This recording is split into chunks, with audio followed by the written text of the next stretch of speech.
Welcome, friends, to another chapter on African folktales and stories. Today, we journey to Surulere in Lagos State, Nigeria, where life's greatest victories often begin in the smallest moments. Picture a place where the sun peeks over rooftops of tin and concrete, where the laughter of children mingles with the hum of morning prayers, and where one boy's dream would light up stadiums around the world.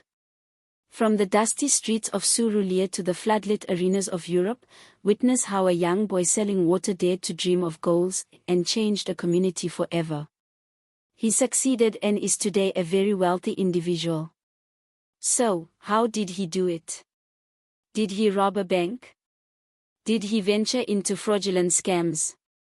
Or did he go into some other well-known criminal activities? Well, let's find out how he managed to become a rich personality, big enough to start positively impacting the lives of the people in a whole community where he was born and became an orphan at a very early age. This is the story of Kingsley, a name now chanted in stadiums across Europe, but once, just a bright-eyed boy balancing a tray of bottled water on a dusty shoulder.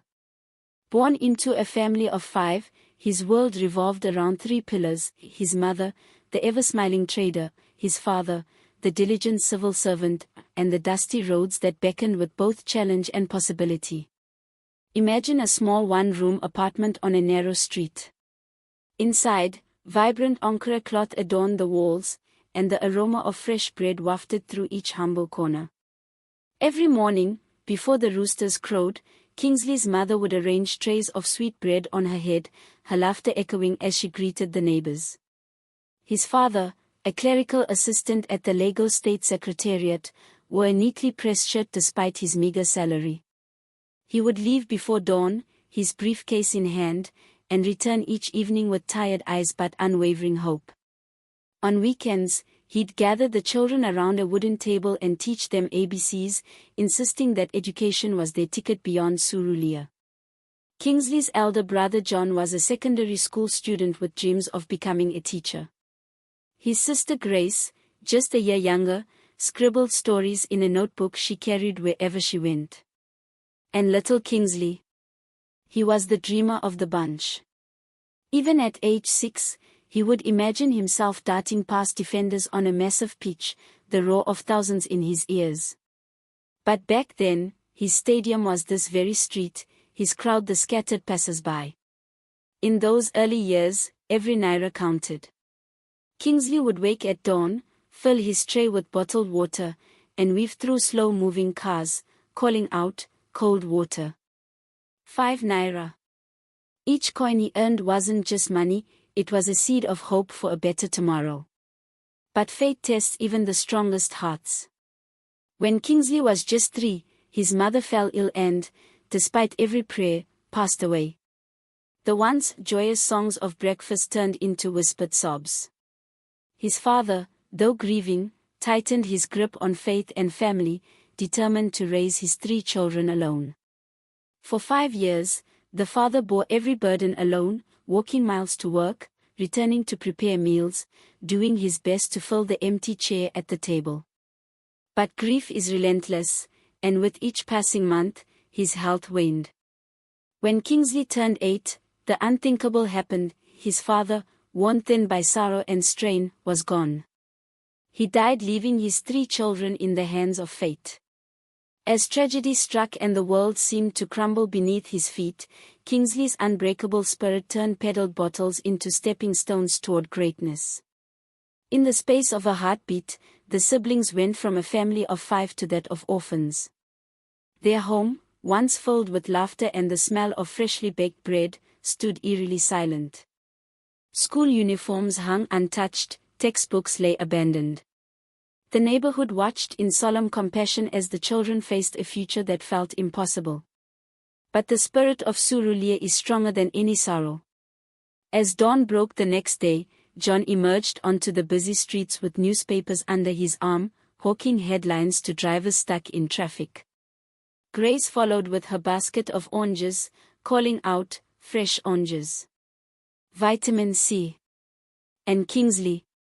He wove between cars with his tray of water, offering ice-cold relief to sweat-drenched commuters. Each evening, they returned home, dust-coated, sunburnt, but proud. On their chipped wooden table, they'd pour out naira notes, 20 naira here, 15 naira there. One handful for rent, another for cooking oil, a small share tucked away for school fees. They whispered encouragement to one another, reminding themselves that together, they could weather anything. Sometimes they argued, John wanting more for school books, Grace pleading for an extra clove of garlic in the soup. But then they'd burst into laughter, tossing a stray coin into the air like a football, and all tension would vanish. One sunny afternoon, as Kingsley sprinted down the road, dodging potholes and peddling his water, a tall man in a white-green tracksuit took notice.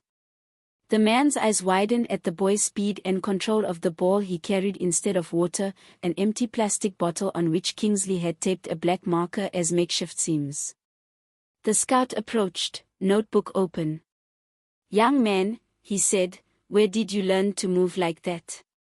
Kingsley simply shrugged, cheeks flushed. "On these streets, sir. I play for my life." Within days, he was in a dusty training ground, wearing borrowed dirty canvas and a jersey 2 sizes too big, but his feet danced like they belonged to a champion. Word spread quickly.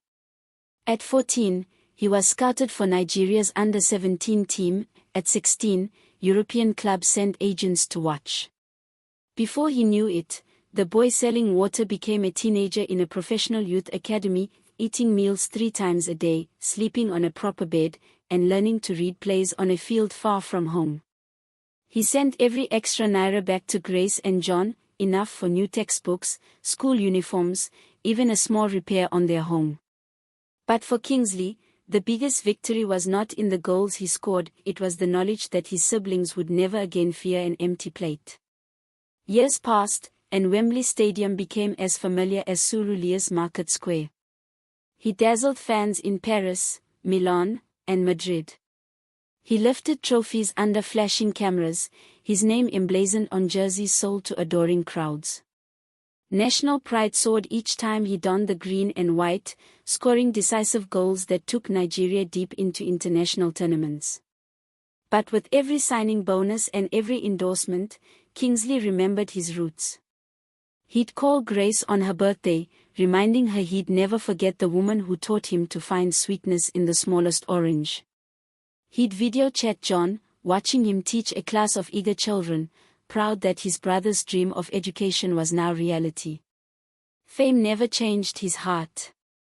He insisted on staying connected, sending planners through his agent to coordinate surprise visits home. Each trip, he'd step off the plane not as a superstar but as the boy who needed to feel the dusty roads beneath his shoes.